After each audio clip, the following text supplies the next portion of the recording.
बिस्मिल्लाहिर्रहमानिर्रहीम। अस्सलाम वालेकुम।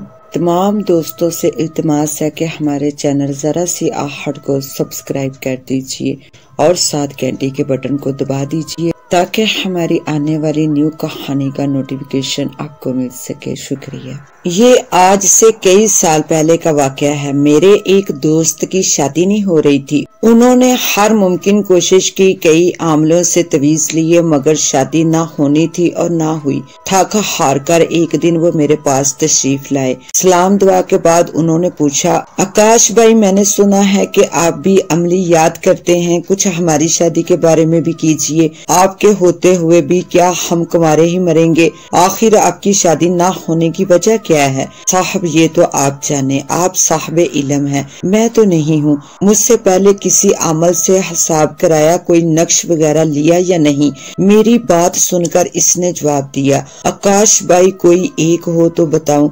मैं तो सैकड़ों आमलों को नजराने दे चुका हूँ। कोई कहता है तुम्हारे हाथ में शादी की लकीर ही नहीं है, कोई कहता है तुम्हारा सितारा उल्टा चल रहा है, कोई कहता है किसी रिश्तेदार ने शादी ना होने के लिए तावीज कर दिए हैं। गर्ज जितने मुंह इतनी बातें हैं, मगर मसला वही का वही है। हजारों रुपए बर्बाद कर चुका हूँ। वालिदैन भी परेशान है। अगर कहीं मंगनी हो भी जाए तो टूट जाती है, शादी तक नौबत आती ही नहीं। अगर कहीं मैं राजी होता हूँ तो वालिदैन नहीं मानते, जहाँ वालिदैन चाहते हैं वहाँ से इनकार हो जाता है। भाई, तुम ऐसे ही ठीक हो, शादी करके क्या करोगे? जो लोग शादी कर चुके हैं इनसे हाल पूछकर देखो, कोई सुखी नहीं है। आकाश भाई, मजाक ना करो, मुझे एक दोस्त ने आपके पास भेजा है और पूरी तसल्ली दी है कि अगर आप इस काम के लिए राजी होगे तो फिर तुम्हारी शादी को कोई नहीं रोक सकता। अब मैं आपको आखिरी उम्मीद समझकर आया हूँ। मैंने महसूस किया कि वाकई ये शख्स परेशान है।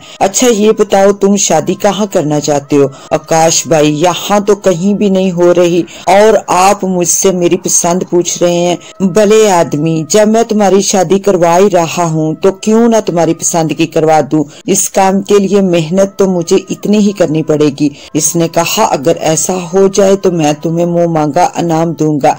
ऐसा हो सकता है, और समझो हो गया। तुम इसका नाम और माँ का नाम बताओ जिससे तुम शादी करना चाहते हो।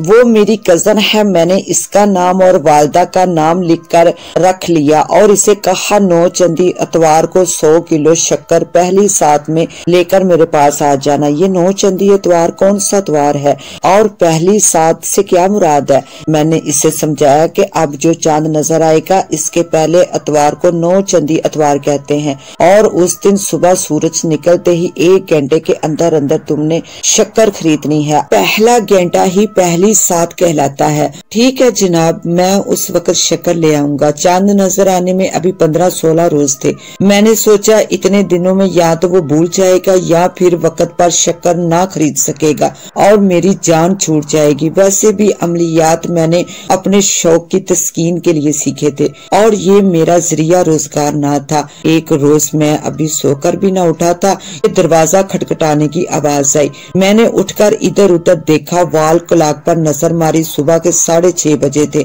मैंने उठकर दरवाजा खोला, सामने वही साहब खड़े थे। खैरियत है? आज सुबह तशरीफ आवरी। आज 9 चंदी इतवार है और मैं शक्कर लेकर आया हूँ। इसके हाथ में शक्कर का लिफाफा देखकर मुझे याद आया कि इसे तो मैंने खुद ही शक्कर लाने के लिए कहा था। मैंने बैठक का दरवाजा खोला और इसे अंदर बिठाया। फिर मैंने इसे एक शादी का अमल लिख कर दिया और कहा, इस अमल को आज रात से ही शुरू कर दो। ये शक्कर सामने रखकर तकरीबन 1 घंटा यही अमल पढ़ते रहना, तादाद चाहे जितनी भी हो, मगर इस अमल को कब्रिस्तान में अकेले बैठकर पढ़ना है, साथ किसी को ना ले जाना। कब्रिस्तान का नाम सुनते ही इसकी सीटी गुम हो गई। ये मुझसे नहीं हो सकता, ये अमल तो आप ही करके दे। मैं तो दिन में भी कब्रिस्तान जाने से डरता हूँ और एक आप हैं कि मुझे रात के 12 बजे कब्रिस्तान में बैठने और अमल करने का मशवरा दे रहे हैं। शादी भी करना चाहते हो और कब्रिस्तान से भी डरते हो। इन लोगों से पूछो जिन्होंने शादी की हुई है। शादीशुदा लोग बीवी से तो डरते हैं मगर कब्रिस्तान से नहीं डरते। एक तुम हो कि कब्रिस्तान से डरते हो। कुछ भी हो, मैं कब्रिस्तान नहीं जाऊंगा। ये अमल मुझे आप ही करके दें। ठीक है, मैं तुम्हें कर दूंगा। ये 3 दिन दिन का अमल है। इसके लिए तुम्हें 1000 रुपए मुआवजा देना पड़ेगा, क्योंकि 3 दिन मुझे छुट्टी करनी पड़ेगी। रात को जाकर अमल करूंगा और दिन में नींद पूरी करूंगा। इसने फौरन 1000 रुपए का नोट निकालकर मेरे हाथ पर रख दिया और कहने लगा, अगर मेरी शादी इस लड़की से हो गई तो मैं तुम्हें इसका इनाम भी दूंगा। ठीक है, अब तुम जाओ और 3 दिन के बाद सुबह आकर ये शक्कर ले जाना और इसके 7 हिस्से करके 1 हिस्सा रोजाना सुबह पहली साथ में कीड़े मकोड़ों को डालना होगा। कभी नागा या वक्त लेट ना हो। आप फिक्र ना करें, मैं 1-1 मिनट की पाबंदी करूंगा। मैंने इससे शक्कर लेकर रख ली। हमारे घर से कब्रिस्तान तकरीबन 1 मील के फासले पर था। एक मुल्तान का कदीमी कब्रिस्तान है और कब्रिस्तान शाह शम्स के नाम से मशहूर है। ये काफी वसी कब्रिस्तान है और इसके 2 हिस्से हैं। दरमियान में से सड़क गुजरती है। कब्रिस्तान से कुछ ही फासले पर दरबार शाह शम्स तबरेज है। इनका उर्स 1 जून को शुरू होता है। चांद की तारीखों का हिसाब तो अब मुझे याद नहीं, सिर्फ इतना याद है कि 1 जून से इनके दरबार के पास ही काफी बड़ा मेला लगता है। इस वक्त भी मेला लगा हुआ था। मैंने घर से मोटरसाइकिल निकाली, एक शॉपर में शक्कर का लिफाफा रखा और वहां जा पहुंचा। कब्रिस्तान काफी पुराना और थोड़ा सड़क से ऊंचाई पर है, इसलिए मोटरसाइकिल कब्रिस्तान में लेकर जाना मुश्किल है। इसलिए मोटरसाइकिल मैंने मेले के बाहर बने हुए आरसी मोटरसाइकिल स्टैंड पर खड़ी की और टोकन लेकर जेब में डाला। शक्कर का शॉपर मोटरसाइकिल से उतारकर हाथ में लटकाया और कब्रिस्तान की तरफ चल दिया। इस वक्त सड़क पर भी काफी रश था, क्योंकि रात के 11:30 बज रहे थे और लकी अरानी सर्कस का शो भी खत्म हुआ था। मैं कब्रिस्तान में पहुंचकर ऐसी जगह तलाश करने लगा जहां मेले में लगेगे स्पीकरों पर चलने वाले गानों की आवाज कम से कम पहुंचे। कब्रिस्तान में काफी अंदर जाकर मैंने एक पक्की कब्र मुंतखब की और वहां बैठ गया। अभी 12 बजने में कुछ देर बाकी थी। मेले के स्पीकरों की आवाज भी वहां कम ही सुनाई दे रही थी। वैसे भी मेले में सर्कस और मौत के कुएं वालों ने आखिरी शो के टिकट बेच दिए थे, इसलिए अक्सर स्पीकर बंद हो गए थे। जो इक्का दुक्का स्पीकर चल रहे थे, इनकी आवाज ना होने के बराबर थी। चांद भी चंद रोजा ही था, इसलिए कब्रिस्तान में दूर दूर तक अंधेरा फैला हुआ था। एक अजीब सा सन्नाटा छाया हुआ था। कभी कभी किसी कुत्ते के भौंकने की आवाज सुनाई देती तो खौफ के मारे दिल उछलकर हल्क में आने लगता। गर्मी का मौसम था और हवा भी ना चल रही थी। मच्छर अलग परेशान कर रहे थे, मगर मैं इन वीरानियों का आदी हो चुका था। सैकड़ों बार रातों को कब्रिस्तानों में आ चुका था। हर किस्म के हालात का मुकाबला करने का हौसला रखता था। जब रात के ठीक 12 बजे तो मैंने हर किस्म के खौफ को दिमाग से झटक दिया और अमल शुरू कर दिया। अमल भी बगैर हसार के करना था। जो लोग अमलियात का शौक और तजर्बा रखते हैं वो इस बात से बखूबी वाकिफ हैं कि बगैर हसार के अमल करना अपनी मौत को दावत देने के मुतरादफ होता है। मगर मैं खतरों का खिलाड़ी था। अपनी आदत पसंद तबीयत के बाइस कई बार मरते मरते बचा था। मैं शक्कर का शॉपर सामने कब्र के पास रखकर अमल पढ़ने में मसरूफ हो गया। अभी मैंने अमल आधा घंटा ही पढ़ा था कि शक्कर के पास वाली कब्र किसी खिड़की की तरह खुली और इसमें से एक इंसानी ढांचे का हाथ बाहर आया और शक्कर उठाकर ले गया। कब्र की खिड़की बंद हो गई,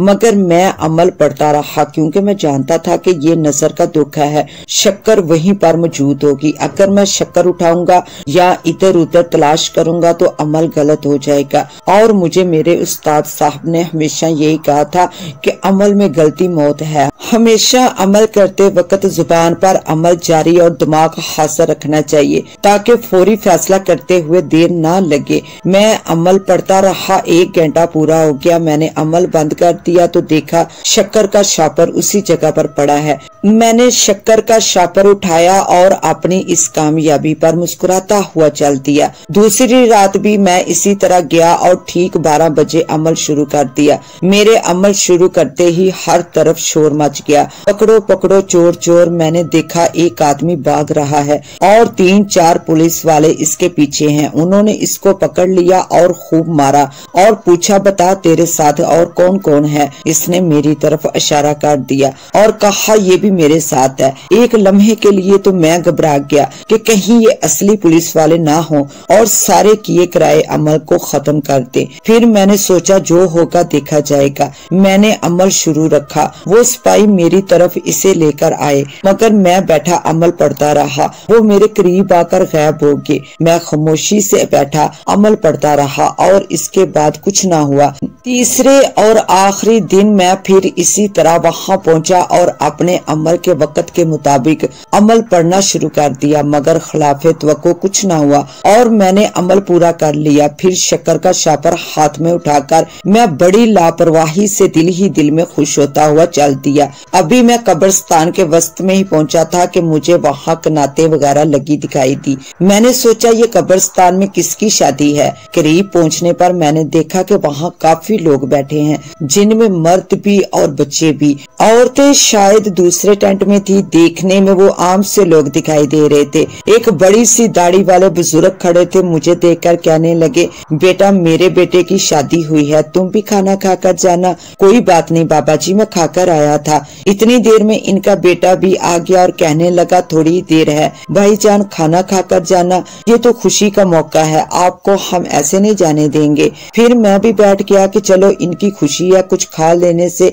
मेरा क्या जाता है। ये कोई चोर डाकू तो है नहीं जो खाने में बेहोशी की दवा मिलाकर मुझे लूट लेंगे। और वैसे भी मेरी जेब में 150-200 रुपए से ज्यादा ना थे। मैं एक कुर्सी घसीट कर बैठ गया। इस बुजुर्ग का बेटा भी मेरे सामने ही कुर्सी पर बैठ गया और मुझसे पूछने लगा, भाईजान इस शापर में क्या है? शक्कर है, इतनी रात के आप शक्कर किस दुकान से लेकर आए हैं और क्या करेंगे? ये शक्कर तो मैं अपने घर से लाया था इस पर अमल करने के लिए। आप आमिल हैं, बस फिर क्या था। मैंने इसे बढ़ा चढ़ाकर बातें सुनाई और इसे बताया कि ये 3 दिन का अमल था जो मैंने आज पूरा किया है। इस दौरान मुझे कई खौफनाक मंजर नजर आए, मगर मैं इन लोगों के हथगंडे जानता हूँ। ये सिर्फ नजर का धोखा देते हैं, हकीकत में ये इंसानों से डरते हैं। आप इतने खतरनाक अमलियात करते हैं, फिर तो आपने अमलियात के दौरान जिन भी देखे होंगे। मैंने अपनी जिंदगी में हजारों जिन, भूत, चुड़ैलें और दूसरी नस्लें देखी हैं, तो क्या आपको जिन्नों से डर नहीं लगता? मैंने हंसकर कहा, डर किस बात का? हम इंसान हैं और इंसान अशरफुल मखलूकात है और ये तमाम जिन्नात की नस्लें हमारे ताबिया कर दी गई हैं। मेरे पास तो ऐसे अमल हैं कि बड़े से बड़े जिन को बोतल में बंद कर सकता हूँ। जिन तो मेरे नाम से ही डरते हैं। वाकई आप इतने बड़े अमल हैं, जिन्नों को तो आपसे डरना ही चाहिए। मैंने फख्र से अपनी गर्दन ऊंची कर ली और कहा, मेरे पास कई जिन हैं जिनसे मैं काम करवाता हूँ। आप किसी दिन मुझे किसी जिन से मिलवा दे, मुझे भी जिन देखने का, इनको पकड़ने का बड़ा शौक है। जरूर मैं तुम्हें जरूर मिलवाऊंगा। किसी दिन तुम मेरे घर आ जाना। फिर मैंने इसे अपना पता लिख कर दिया। हमारी बातें करते करते ही खाना लग चुका था और इसने कहा, आइए उस्ताद जी आप भी खाना खा लें। और फिर उठकर टेंट में दाखिल हो गया। नीचे दरियां बिछी हुई थी और लोग 4 लाइनों में बैठे हुए थे। मुझे भी पहली लाइन के वस्त में जगह मिल गई। इन लोगों ने हर आदमी के आगे मिट्टी के कूंडे भर के गुड़ के चावल रखने शुरू कर दिए। मैं तो वैसे भी मीठे का शौकीन था। बड़े लजीजा चावल थे। ऐसे जायकेदार चावल तो मैंने जिंदगी में कभी खाए भी ना थे। उन्होंने खाने के साथ साथ पानी के जग भी भर कर रखे हुए थे, मगर गिलास कहीं नजर नहीं आ रहे थे। पानी का एक जग मुझसे कुछ दूर रखा था। कुछ देर तो लोग खाते रहे। इसके बाद मेरे साथ वाले आदमी ने हाथ बढ़ाकर मुझसे कुछ दूर रखा हुआ पानी का जग उठाया और जग से ही पानी पीने लगा। इसका हाथ जब मेरे आगे से गुजर कर लंबा होता होता जग तक पहुंचा तो मेरा दिल धक से रह गया। मेरा सांस ऊपर का ऊपर और नीचे का नीचे रह गया। मैंने सोचा, या इलाही ये मैं कहाँ फंस गया। खाना देने वाला भी टेंट के दरवाजे के पास ही खड़ा था। फिर तो लोग कूंडे हाथ में लिए हाथ बढ़ाकर इससे खाने लगे। बस फिर खाना तो मैंने क्या खाना था। मैं तो खौफ से थर थर कांप रहा था। उठना चाहता था मगर पांव जवाब दे रहे थे। बड़ी मुश्किल से टेंट का सहारा लेकर खड़ा हुआ। अब चलने की सकत ना थी, टांगे कांप रही थी। मैंने कनात का सहारा लेकर आहिस्ता आहिस्ता दरवाजे की तरफ तरफ खिसकना शुरू कर दिया। कांपता कांपता दरवाजे तक पहुंचा। दरवाजे पर उसी बुजुर्ग का बेटा मिल गया। कहने लगा, उस्ताद जी इतनी जल्दी खाना खा लिया? मुझ में तो बोलने की भी हिम्मत ना थी। बड़ी मुश्किल से थूक निकल कर इसे जवाब दिया, मैंने खाना खा लिया है। इसके बाद वही बुजुर्ग आए, पूछने लगे, बेटा क्या बात है? मगर मेरा रंग सर्द हो रहा था, टांगे कांप रही थी। लड़खड़ाती जुबान से इसे कहा, मैं घर जाना चाहता हूँ। शायद तुम डर गए हो। मैंने तो ये सोचा था कि तुम इन बातों के आदी हो, खौफजदा नहीं होंगे। मगर मैं सर झुकाए खामोश खड़ा रहा। इसने मेरा बाजू पकड़कर सहारा दिया और कहने लगे, चलो मैं तुम्हें सड़क तक छोड़ आता हूँ। मैं चुपचाप इसके साथ चल दिया। सड़क पर आकर इसने मुझे मोटरसाइकिल स्टैंड तक पहुँचाया और मेरे सर पर हाथ फेर कर चला गया। मेरे दिमाग में सीटियां सी बज रही थी। पता नहीं कब मैंने मोटरसाइकिल निकाली और कब घर पहुंचा। सुबह आंख खुली तो काफी तेज बुखार था। सुबह ही सुबह वो शख्स आ गया। मैंने इससे शक्कर दी और तमाम तरीका समझा दिया। कई रोज बाद मेरी तबीयत संभली। 7वें दिन वही शख्स आया। इसके हाथ में 5 किलो मिठाई का डब्बा था। आते ही कहने लगा, आकाश भाई आज मैं बहुत खुश हूँ। आज शक्कर डालते हुए मुझे 7वां और आखिरी दिन था। कल इसी लड़की से मेरा निकाह भी हो गया। इसकी वालिदा शायद बीमार थी। रुखसती वो बाद में करेंगे, मगर ये सब आपकी बदौलत हुआ है। मैं ये मिठाई और 5000 रुपए नजराना लाया हूँ, इनकार न करना। ये कहकर इसने 5000 और मिठाई का डब्बा मेज पर रख दिया। इसके बेहद असरार पर मैंने वो पैसे ले लिए। फिर मेरे दिल में ख्याल आया, किस कदर खौफनाक मंजर था। अगर मुझे कुछ हो जाता तो फिर क्या होता। आज इस आदमी के 4 बच्चे हैं। वो जब भी मुझे मिलता है तो आज भी वो जन्नत की शादी मेरी नजरों के सामने घूम जाती है और एक अरसा गुजर जाने के बावजूद मेरे दिल की धड़कन बढ़ जाती है। इसके साथ ही मुझे दें इजाजत। मिलते हैं इंशाल्लाह न्यू कहानी में। तब तक के लिए अल्लाह निगहबान।